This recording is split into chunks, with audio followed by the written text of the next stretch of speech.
Hi, everyone. My name is Leo, and welcome to our annual Uplift survey review for 2021. We first want to give a big shout out to InMoment for allowing us to use this amazing software.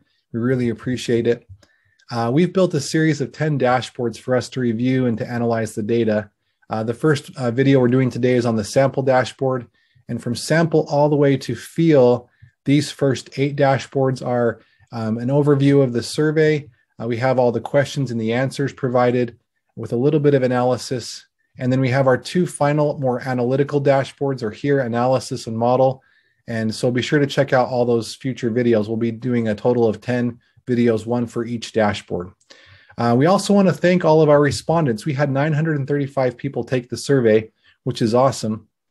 We really liked reading all of your thoughts and your feelings. We learned a lot, and we really appreciate all the time you spent on the survey. Thank you very much. Our mission is here. Uplift Community of Faith is led and assisted by volunteers who seek to minister to those who question and to their loved ones. Our objective, we conduct this annual survey to better understand those who question and their unique journeys toward or away from faith. Our disclaimer, we receive no funding from and do not represent the Church of Jesus Christ of Latter-day Saints. We refer to the institution as the church throughout our presentation. Our limitations, we are amateur, not professional researchers, and we operate with zero budget. That means that we do not receive money or funding or donations from any person or organization of any kind. We are 100% volunteer. And so please keep that in mind as you think about and even critique our work here. We are doing this for free. We don't get paid to help or try to help, I guess you could say. Google Forms was used to conduct this survey, and sampling was limited to online solicitation. Okay, so let's jump into the survey itself. We had a total of 155 questions on the survey, which, of course, you're saying, Leo, that's too long of a survey. And yeah, we asked a lot of questions. We wanted to learn a lot.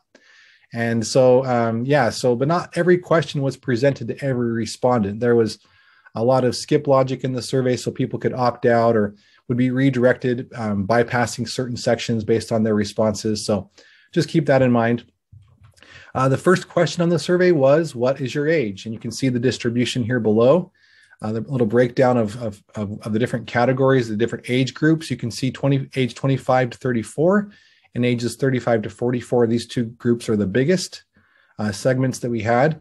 And then we have our gender question here. You can see almost 40% of our sample indicating that they are female, and 60%, almost 60% identifying as male. And then we have our LGBTQ question here. You can see almost 100 people, 10.6% of our sample saying yes to that question. We want to thank all of you for sharing your voice.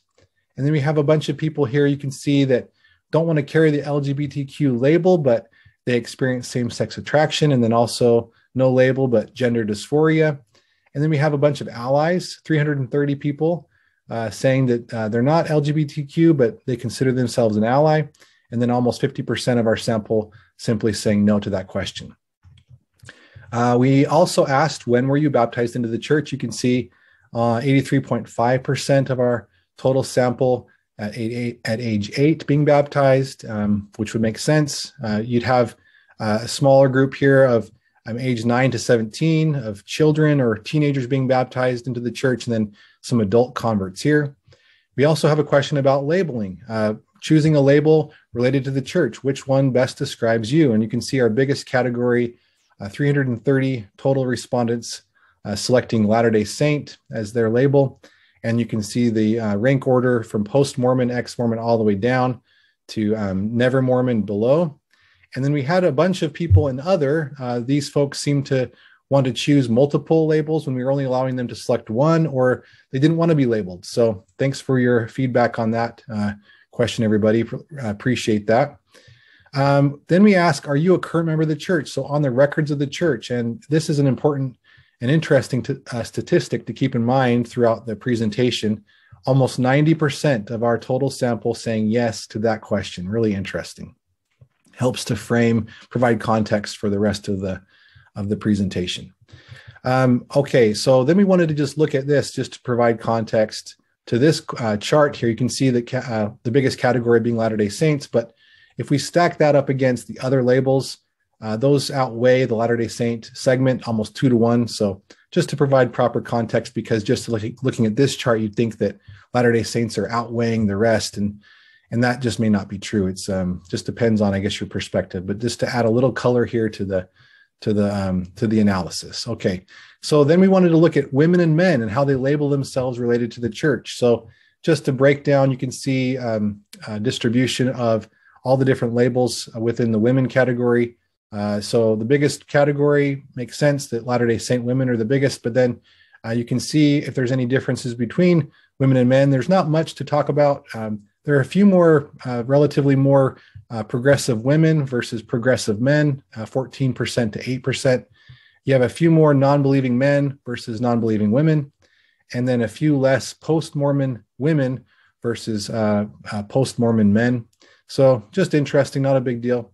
We wanted to look at LGBTQ persons and the allies and see kind of how they their distribution of labels looks like. And you can look at that here. I'm not going to go through every statistic, every number. Obviously, it would take forever. So if you have a question about this, if you want to pause your video and take a closer look, you surely can. Or you can email us. It's upliftcof@gmail.com. We can answer your questions and field any concerns or comments there. Our allies group here, you can see we've broken that down by the label related to the church they choose to use. And just an interesting point here, you can see Latter-day Saint category is not the biggest. You have 20% here, but then you have a few more post-Mormon allies. So just interesting to see that Latter-day Saint category isn't the biggest in this particular case of allies. All right, how current and former members label themselves related to the church. Current members here, and then former members are down below. But current members, the breakdown, you can see Latter-day Saints being the biggest category, which makes sense. And then you have an interesting few to look at these other categories, other labels here is interesting to see. You can see Mormon, 7%, non-literal, 3%. Again, these are currently members currently on the records of the church. Unorthodox is also 3%. Progressives, 11% of the total sample, I guess the total segment of current members. Non-believing members of the church here, 10%. And then we have a bunch, this is where it gets interesting, a bunch of post-Mormon currently on the records of the church, post-Mormons here. And you can also see 6% or 49 ex-Mormons still on the records of the church. And then you even have 7 people that claim the label of anti-Mormon, and they're still members of the church. So interesting to see that. And then we have those former members down below, those who withdrew the membership, and then those the church withdrew the membership for them. That's formally known as excommunication, but I like the new term. It's a little softer. Anyway, I won't get into too much detail there, but you can see the breakdown if you're interested. The final question in this dashboard that we're presenting is this one here from the survey. And we ask, with regard to the core doctrines of the church listed, which are listed below, these here, with regard to those core doctrines of the church, which of the following best describe your faith journey? So we wanted to measure and get a sense for how people are describing their personal faith journeys when it comes to the core doctrines of the church. Do people believe that they are true? Do they know that they are true? Do they disagree with them? Do they have concerns and whatnot? So that's what we wanted to measure. And you can see the different core doctrines that were chosen for this particular survey. These are just a sample of what we feel like are pretty common and would be considered basic or core doctrines in the church today. And of course, there's more doctrine that the church teaches and that people probably would hold to, like loving your neighbor, for example. But we're trying to be more unique, like unique truth claims to the church. And so the first one has to do with first vision. Second one is with Book of Mormon historicity. The third one has to do with priesthood keys, meaning that Joseph Smith received priesthood authority or priesthood keys and then passed those down through Brigham Young. And then on to President Nelson eventually. And then you have, or the current prophet if you're watching later. And then the fourth doctrine here, sealing covenants. So this has to do with temple ordinances, if they're necessary and efficacious for eternal life, receiving exaltation. Okay, so with that explanation, I know it's a lot to explain, but it's important just so it's clear. You can see the rank order of all of these different descriptors or phrases that people would use to describe their faith journeys. And this was a choose many. So just keep that in mind as you're looking at the end counts here. You can see 252 plus 248 and so on. You'd have a lot more than the total response count for this survey, the total N. But yeah, just interesting to see all these different selections and how people are describing their faith journey. I believe that they are true is more often chosen than I know they are true, which is interesting to see that. You see a lot of people that are confident that they are not true. That's the second highest chosen selection there. And then I no longer believe they are true as number 3. I'm thriving without them. Number 4, a lot of people with questions about them. And then a lot of people that I want that want to believe them, and which is from a believing standpoint, that's great to see. So with that, I'll wrap up this first dashboard. Thanks for watching. And we will see you on the second video for Belong. All right. Thanks. Take care, everybody.